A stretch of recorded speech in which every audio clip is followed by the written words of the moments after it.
Awesome. Well, I want to get started today, and I want to start by sharing a little bit of a story with you. So my brother-in-law and his niece came out to visit us, and it was earlier this year. I was about 3 months postpartum, and my niece really wanted to go to the zoo. So we went to the zoo. Well, of course, she found one of those in-floor scales by the hippopotamus exhibit and said, Auntie Andrea, don't you want to get on this with me? And of course, I didn't want to, but how do you tell a 6-year-old, no, I don't want to get on there because I'm afraid of what I'm going to see on that big screen in front of everyone? And I really got to thinking about why that bothered me so much. And really, it came from everyone that knew I had had a baby would say, oh my gosh, if you're breastfeeding, the weight is just going to fly right off. Well, spoiler alert, it didn't. And so 3 months postpartum, I was still hanging steady at 153 pounds. And I began to wonder if that scale was broken or if I was. So I want to make it clear that I am a proud member of the Short Girls Club. So I weigh in at 153 pounds at 4'10" tall. And so weighing that much was really hard for me to process mentally. I was going on walks, I was trying to eat healthy, I was nursing and pumping, and yet I just kept hanging on to that weight. And so every time I stepped on the scale, I just felt defeated over and over and over again. And it was just something that I was like, there's got to be a reason why this is happening. So my background is that I'm a former event strategist who specialized in metrics and reporting, and I was determined to figure out why I wasn't losing that weight. So what I found out actually helped me make progress. So I am really proud that I am down from this 165 pounds at 1 week postpartum to now 7 months postpartum. I'm down about 20 pounds and still have a strong milk supply, which is awesome. So even though I felt defeated, I'm finally making progress. And so I just want to know who's here with me today. And I promise I will intro myself after this, but I would just love to know who's here. So I'm going to read through these. If any of them resonate with you, if you've thought any of these yourself, I would love for you just to drop that number in the chat. So the first one is I have been afraid to step on the scale. The second is I have actively avoided looking in the mirror. The third is that I've hidden in the back or sucked in for family pictures. The fourth is that I have been afraid to try on my pre-pregnancy clothes. The fifth is that I've dreaded getting dressed. Seventh, I have been eating healthy, working out, and I'm still not seeing results. Eighth, I've continued to gain weight even while doing everything right. And 9, I have tried every reset, cleanse, and challenge and feel like nothing works. And number 10, I have wondered if the extra baby weight is just my new normal. So if any of those resonate for you, I would love for you just to drop it in the chat and let me know which one really spoke to you. Maybe none of them. That's okay. All right. Well, I just want to share that every single one of those I have felt, thought, and have really just marinated on over the course of my postpartum journey. So if you've ever stepped on the scale weeks, months, years after giving birth and have thought, gosh, is this thing broken? You are not alone. You are in the right place. And that number can feel like a slap in the face to us moms after so many sleepless nights, hormonal chaos, breastfeeding marathons, trying to sneak in 10 squats while you're holding your kid on your hip, waiting in line at Chick-fil-A. And so today I just want to talk to you about the reasons why the scale might not be moving and why that doesn't mean that you are failing. Now, at this point, you're probably wondering, who the heck is this woman talking to me? So, my name is Andrea Walters. I am a proud mom to the cutest, smiliest rainbow baby. He is 7 months old, and everything that I do is to make sure I can show up happily and completely for him and for my husband. And he is really the reason why I became a Faster Way certified coach, because I knew if I wanted to show up well for him, I needed to show up well for myself, and I wasn't doing that. So, just to make it absolutely 100% clear, I am not a doctor. The strategies I'm sharing today are based on research, personal experience, and what has worked for me and the women that I have supported through being a certified Faster Way coach. But none of this is meant to replace medical advice. So every body, every pregnancy, every postpartum journey is different. So please, please, please always check with your doctor or healthcare provider before making any changes to your nutrition, exercise routine, or wellness habits, especially if you are currently pregnant or recovering postpartum. So this talk is really meant to inform and encourage, but it is not a substitute for personalized medical care. So, before we get into the reasons why the scale may not be moving, there are three things I want you to take away. And if you leave with just these three things, that'll be a win in my book. First is if you are currently breastfeeding like I am, breastfeeding is not a guaranteed fat burner. Yes, it burns calories, but it doesn't guarantee fat loss. And in fact, a lot of women actually maintain or gain weight while they're breastfeeding. Second, if you are breastfeeding, producing enough milk for your baby should never come at the cost of pursuing fat loss goals for yourself. So, nourishing your child is 100% the goal in this season of life. So if you're trying to aggressively cut calories or restrict certain foods, that can compromise your supply. So nourishing your baby also means nourishing yourself well, and those things work together. And then third, if you are a human being, which I hope all of you are, is that the scale does not measure your worth. So it doesn't define your value as a mom, as a woman, or as a human being, and it doesn't even tell the full story of your progress. But we'll get into more on that later. So I also want to start by just putting some things into perspective. So during pregnancy, women can actually gain up to 10 pounds of body fat. Now, we know that many people can gain a lot more than that, but this is specific to the body fat. And body fat is what helps the baby grow and develop, so it's totally normal, but it's a lot. And under ideal conditions, we can expect that to take about 20 weeks or more to lose that amount of body fat with a moderate sustainable calorie deficit. But let's be honest, like I'm in the postpartum period, and maybe some of you are too. The postpartum period does not allow for those perfect conditions. Our hormones are still rebalancing. Our sleep is broken because the baby's got to eat or we've got to pump. There's the stress of being really high of I'm either a new mom or I'm trying to navigate being a mom already and then adding a new little kiddo to our family. And so there's all that stress that's built up. Also, when you're in that postpartum season, exercise might need to be modified. Your movement might be limited. And so your body is still healing.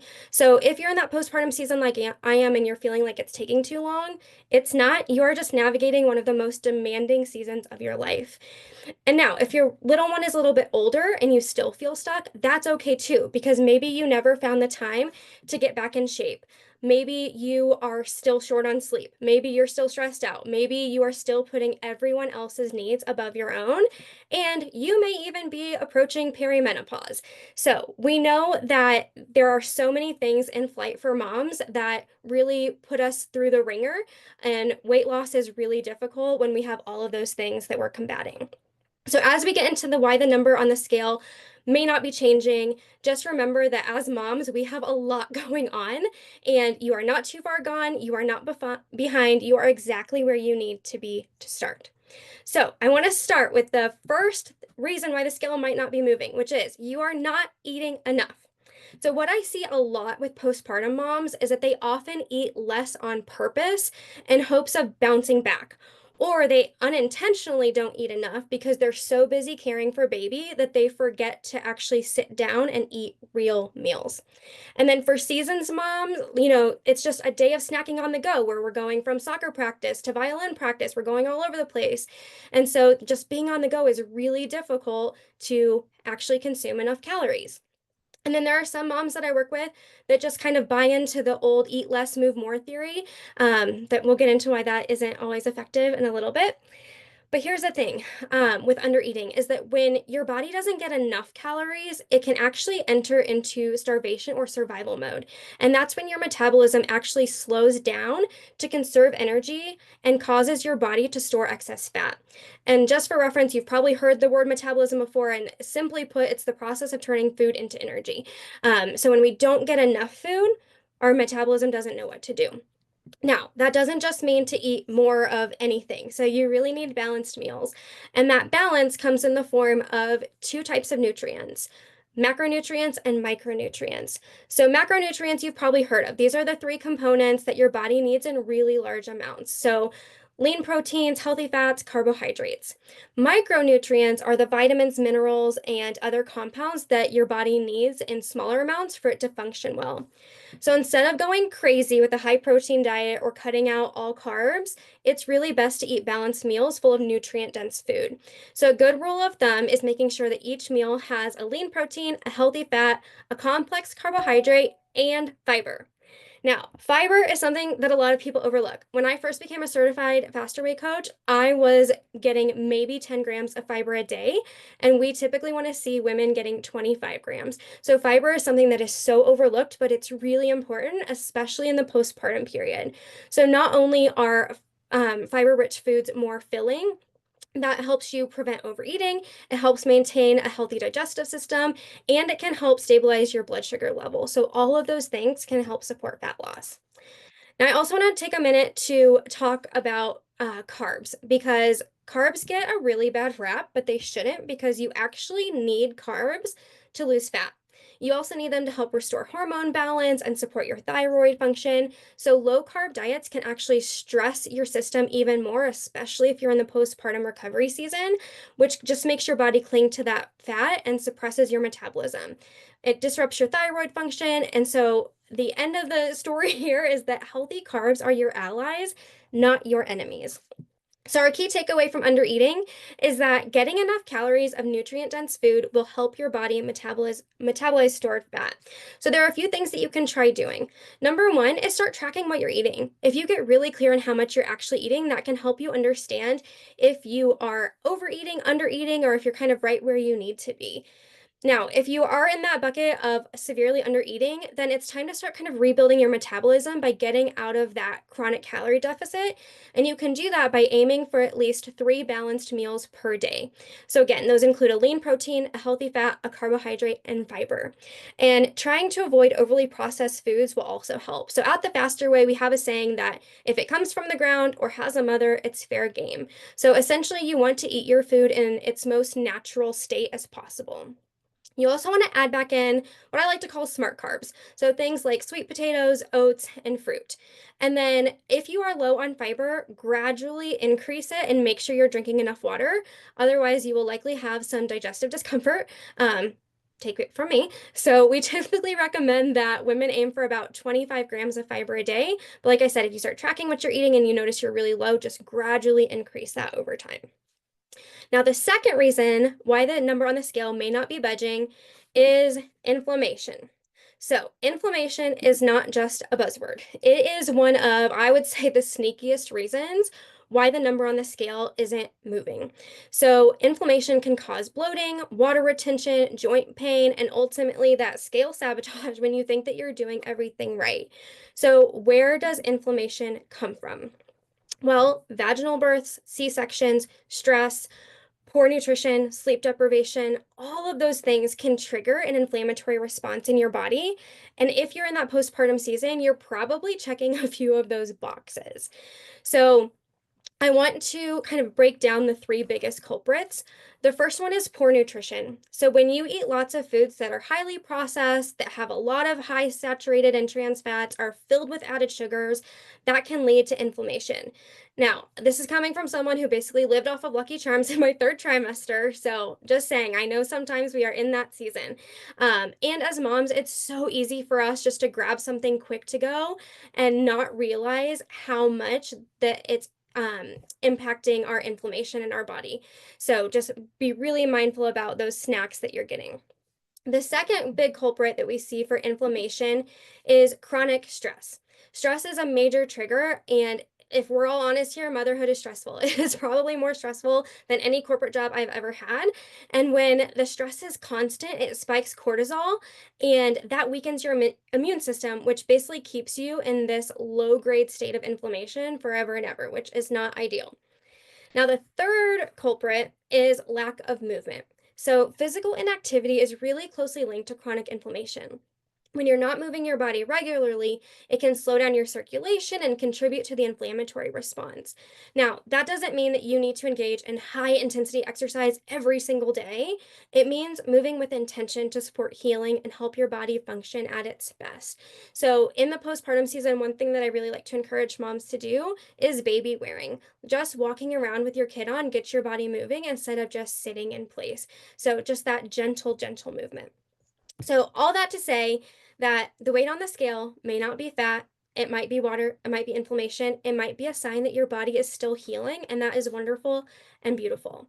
So at the Faster Way, I just want to mention that we strategically pair our workouts with our nutrition cycle and build in scheduled rest and active recovery days. So we want to make sure that every meal and every move that you're doing work together with your body and not against it. And so this approach helps reduce inflammation and promote fat loss by reducing the stress that can slow down your metabolism.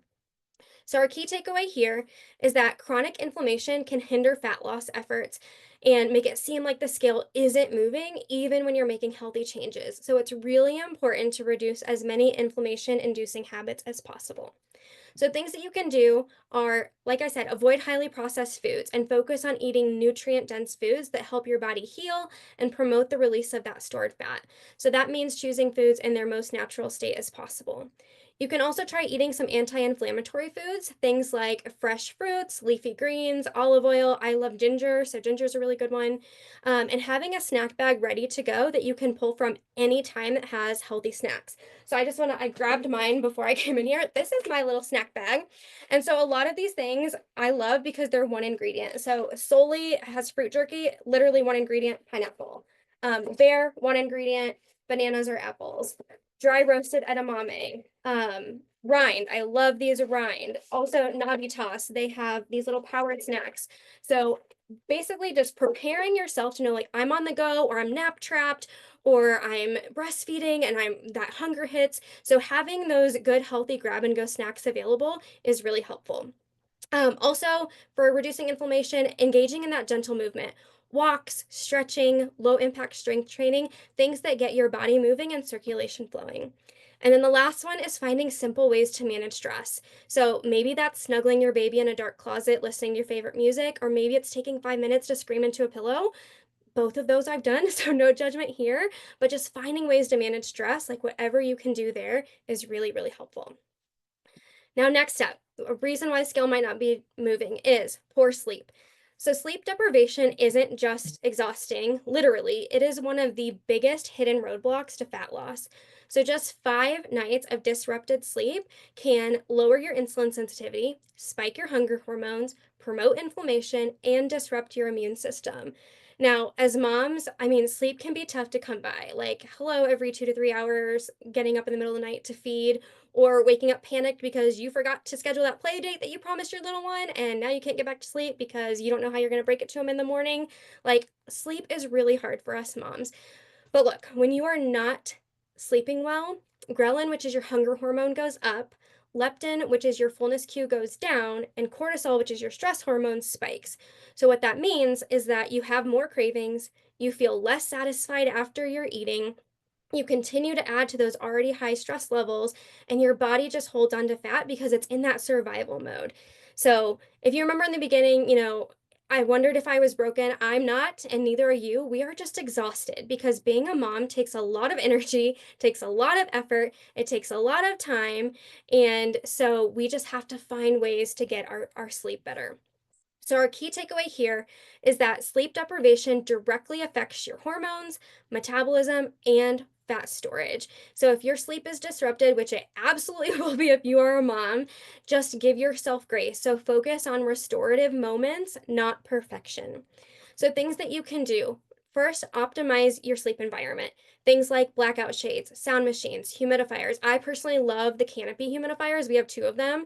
I love that they're dishwasher safe and they don't make a mess of like wet stuff all over. So if you're looking for a humidifier, I highly recommend that one. Closing your bedroom door, like sometimes that's really helpful. And then also looking into a sleep mask. I love the Manta sleep mask. They have different patches you can put on, cooling and aromatherapy and all sorts of stuff. So just finding whatever works for you, whoops, to be able to get the best quality sleep is really important. The other thing you can do to try and maximize your sleep is a wind down ritual. So once you actually lay down in bed, you can try some breathing exercises. For example, I love box breath. It's really calming to me. Or you can try different slow down exercises. So one of the ones that I will do after I've gotten up to pump in the middle of the night is counting down from 1,000 while visualizing counting those numbers. And I usually make it to about 980 and then I fall asleep. So Just find different rituals that can really help you just clear your mind and get into that place of zen and peaceful sleep. Now, the third one on this list, I've probably already gotten some eye rolls if you're reading through this, is take naps. I know they're hard to come by as a mom, but even short ones can help. For some people, naps make things worse, but for most people, they do help. Next is choosing sleep over scrolling. Now, I need to take this one to heart for myself, because that 5 minutes that you start scrolling on Instagram that turns into an hour, that is time that your body desperately needs for sleep and restoration. So when you need to recover, put your phone down and prioritize sleep. Next is ask for help.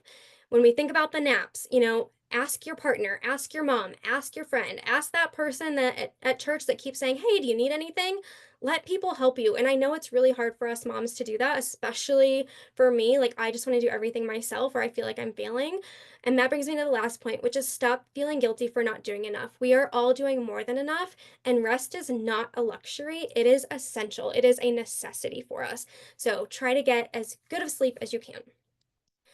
Next up on why the scale might not move is overtraining. So, if you are working out every day and the scale still isn't moving, here's a thing that more moms, and honestly just more people in general, need to know, is that more sweat does not always yield more results. In fact, doing too much, especially in the postpartum season, can backfire. So, if your body is already stressed, if you're already sleep deprived, if you're still healing in one way or another, piling on long cardio sessions on the treadmill or doing HIIT workouts every day can actually elevate cortisol, which again is that stress hormone. And so when that stays high, your fat loss slows down. So let's talk about overtraining and what it actually means. So simply put is that overtraining happens when you push too hard without enough recovery. So it can also occur if you're exercising too much but not eating enough. So if you remember our first reason of under eating, so that really does more harm than good. Now, overtraining can look really different from person to person, so I want to go through some signs that might tell you you're doing too much. The first is if you have a soreness that lingers more than a few days or is painful to the touch. The second one is if you're feeling constantly fatigued. So even if you get a full night's sleep and you wake up kind of feeling a little bit rested, but then you're immediately fatigued once you get out of bed, that could be a sign. Third, this one is hard as moms, is mood swings or feeling extra irritable. So I know for me, I had very severe postpartum depression and postpartum anxiety. So my mood swings were all over the place. So kind of honing in on this one to feeling extra irritable, that extra is what we want to look at. Um, Next is trouble falling asleep or staying asleep. So that can be a sign that, hey, you're just doing too much and your body needs rest. A weakened immune system. This is also one that a lot of people overlook. So if you are catching colds really frequently, or if you're struggling to get well and stay well, that could be a sign that your body needs recovery. Next up is if you don't have much of an appetite or you feel like you have no energy whatsoever, it could be a sign of overtraining. And last and most, I would argue that this is most important, is if you have any changes in your cycle or missed ovulation, that is definitely something that would be a red flag. Now, in the faster way, I mentioned this before, but we take a science-backed approach to training. So we include both active recovery days and complete rest days, because we believe that quality rest is always better for overall health and body composition changes than trying to sneak in an extra workout. Because when you sneak in those extra workouts, it can lead to hormone disruption, metabolic disruption, injury, even illness. And so that's part of the reason why people who are going through our programmed faster way workouts, we recommend that they don't engage in other programming to make sure that they're not overtraining. Now, I want to be clear that we do have people who are training for marathons. My husband and I love to hike because we live in Colorado. And so doing some of those things are totally fine. It's just, we wouldn't want someone going to Orange Theory every day and doing our workouts, because that will almost certainly lead to overtraining. So the next time you think, hey, I just need to push through and get this workout in, I want you to pause and really evaluate that thought. So do you really need to push through because you're just kind of mentally unmotivated that day? Or is it your body begging you for rest? Most of the time, it's the rest part. So our key takeaway here is that more movement isn't always better for fat loss. Sometimes the most powerful thing you can do is rest. So intentional movement and intentional rest leads to a healthier metabolism and better results. So things that you can try to do to make sure you aren't overtraining. One is schedule and take at least one rest day. No formal workout, no active recovery, just rest. Second is protecting your sleep, both the duration and the quality. So I know for me, sometimes I'm like, gosh, it's 10 o'clock at night. I'm just going to go squeeze in a workout. Don't do that. Get the sleep. Sleep is more important than that extra workout most of the time. And then fuel your body properly. So if you track macros, make sure you're hitting them and don't undereat. If you remember our reason number one, and lastly, listen to your body. As moms, we have such good intuition. And I think a lot of us just have the good intuition for everyone else, but choose to ignore it for ourselves. So listen to your body. If you are more tired than energized after workouts, it might be a sign that, hey, you need to scale back for a while. Now, the fifth and final reason why the scale may not be budging, hormone havoc. So let's talk about hormones because they're not just mood swings, they're not just hot flashes. Like hormones play a massive role in how your body functions and whether or not it is in a fat burning state. So for many moms, especially postpartum moms, your body might still be acting like it's pregnant, especially in those first 6 to 12 months. That was alarming to me when I learned that. So, up to a year, our hormones like estrogen and prolactin and our thyroid hormones can all still be fluctuating, especially if you're breastfeeding. So, when your body is in that healing state, milk production is something it's focused on and restoring balance. So, when it's focused on those things, it's likely not focused on fat loss. And in some cases, the body actually stores fat as a protective mechanism while you're breastfeeding. And maybe you're on the other hormonal roller coaster of perimenopause. So, one minute, maybe you're laughing at the shape of a sweet potato. Maybe the next minute, you're crying over a paper towel commercial. Like that emotional whiplash, it's likely hormone related as those estrogen levels begin to decline when you're approaching perimenopause. So, on top of all of that, there's cortisol, which I've mentioned a few times today. Cortisol is your primary stress hormone. And when you are short on sleep, overstimulated, overwhelmed, or just constantly on, which we know that moms are, cortisol kicks in. So, normally cortisol will kind of follow a predictable rhythm throughout the day, but that chronic stress can actually throw that rhythm off. And when that happens, it can wreak havoc on your body. So, it can raise your blood sugar, it can increase your cravings, it can trigger hormones or sugar hunger. It can slow down fat burning. It can contribute to stubborn belly fat. Like all of those things add to the hormone imbalance that is already in play. And then another hormone, let's not forget about the master regulator of your metabolism, the thyroid. So, postpartum or always stressed moms are at a higher risk for thyroid dysfunction, especially if your nutrient intake is low or if your exercise intensity is too high. So, if you remember, overtraining and undereating. So, when the body doesn't have enough calories or nutrients to meet its energy needs, it actually downregulates hormone production to conserve resources. So what that means is that you have slower metabolism, you're going to be more fatigued, and guess what? Stalled fat loss, which is really annoying. So your thyroid also depends on key nutrients like zinc, iron, and iodine to convert inactive thyroid hormone into its active form.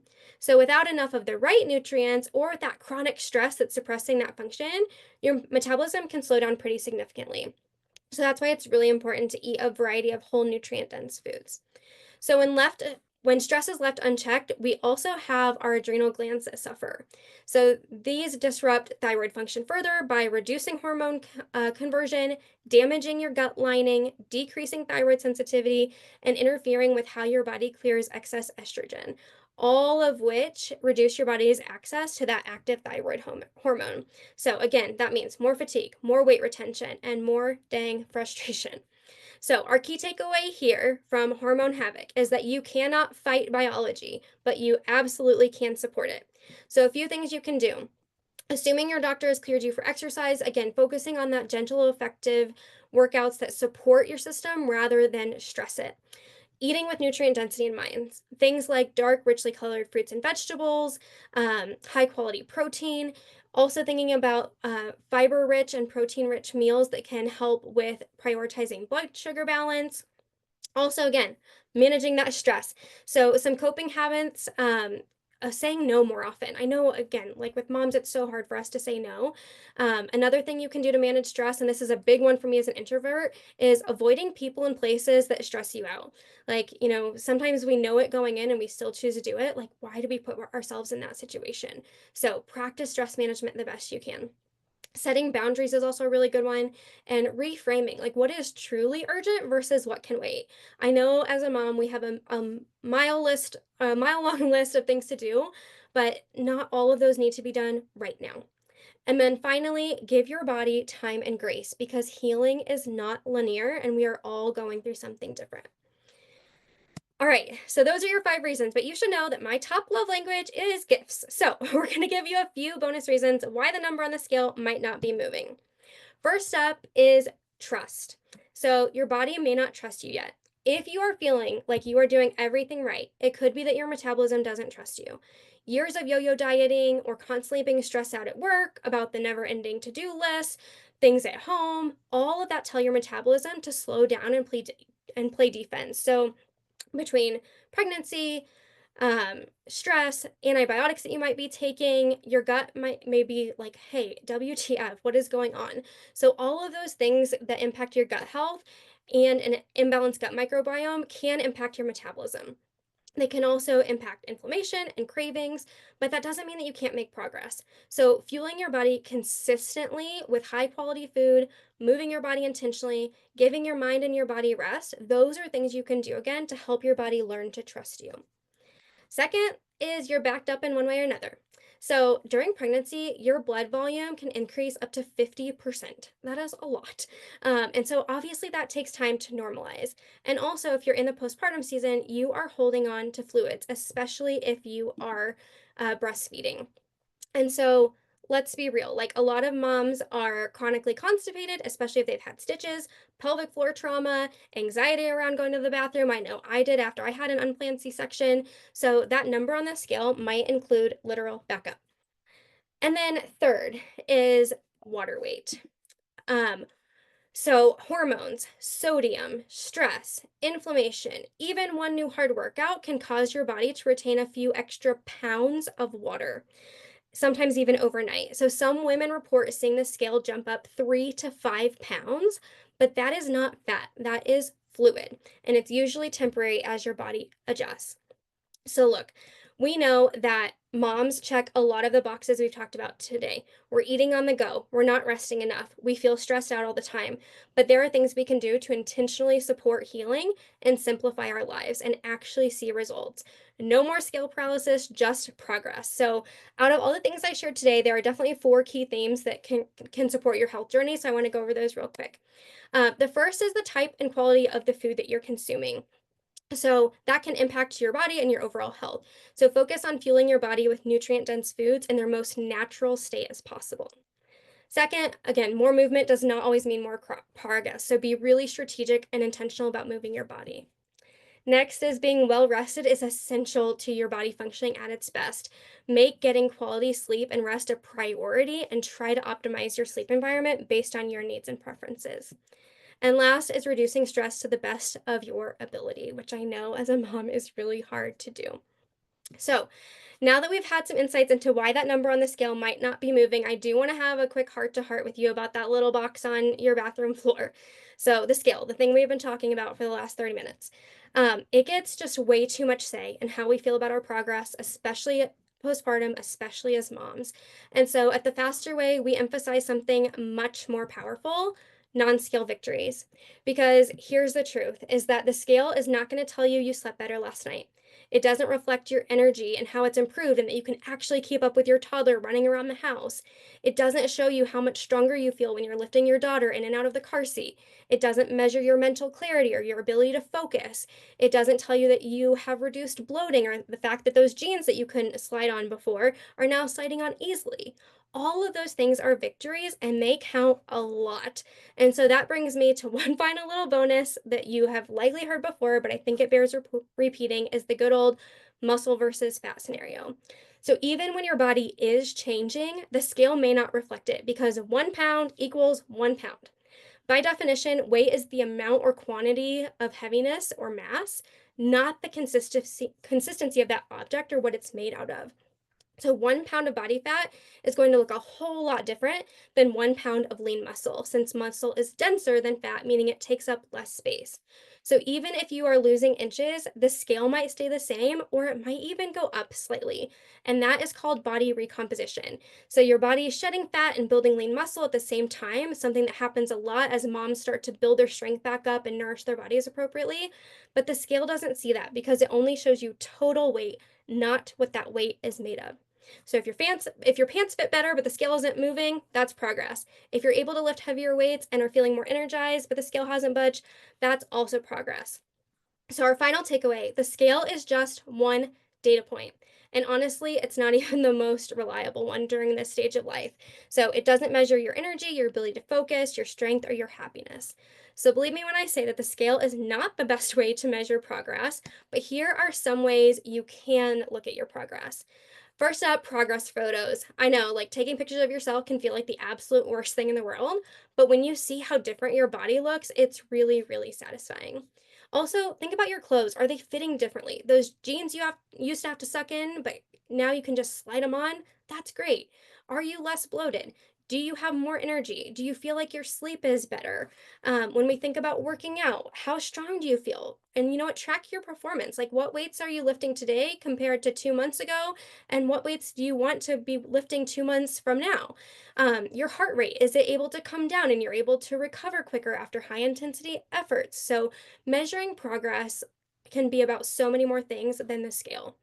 So, the other thing I would want to do is just encourage you to reframe your mindset from weight loss to fat loss, or better yet, body composition or fitness or wellness goals. So, instead of, hey, I want to lose 10 pounds, I want to go down 2 pant sizes, or I want to be able to squat heavier by 20 pounds. So, really thinking about your body changing, not just that number on the scale. And then you should also celebrate your non scale victories. No matter how big or small they matter so much and are worth recognizing. And as moms, I feel like we are really good at celebrating everybody else, but not ourselves. So don't just celebrate your win by yourself, like share it with your barista, with your friends, with your family, whoever. Like tell people what you're doing. And lastly, throw out your scale. But look, I get it. Sometimes the scale has a hold on us. So if you choose to keep it, really recommend only weighing yourself monthly, not daily, and look for trends, not spikes, because we have so many things, especially as moms, going on. So if any of this resonated with you, especially the part about non-scale victories and how much your body is carrying, both physically and emotionally, I just want you to know like you are not alone and you don't have to figure it out by yourself. So I would love to personally invite you into the Faster Way. We take 6 weeks to really look at your goals, lifestyle, the 5 pillars that make up the Faster Way, and see what works for whatever season of your life you are in. And from someone who has tried the Faster Way for 4 years and finally got there, the thing that held me back the longest was my all or nothing mindset. And so I was in one season where I couldn't work out, and I was like, well, if I can't work out, I'm just not going to do any of it. And that's not what I want for any of you. Like, we need to focus on where you're at right now. So, as a thank you for being here today, and as a thank you for being part of the Auggie community, if anyone is interested in joining me, right now we're offering $50 off and some bonus materials. And then I'm also creating a special welcome package just for the Auggie community because I so appreciate being part of this wonderful community that shares product recommendations and can just have real mom talk because at the end of the day, like we all need those mom friends, no matter if we're on screen or in person. So with that, I would love to answer any questions that anybody has. And you can either come off mute or pop them in the chat. Keep an eye on them.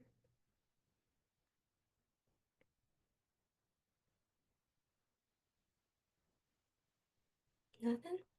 All right. Well, thank you all so much for being here. Um, if you have any questions, please feel free to reach out to me in the Augie app. You can message me directly or just tag me in a comment, and would love to connect with all of you. Thanks so much for being here.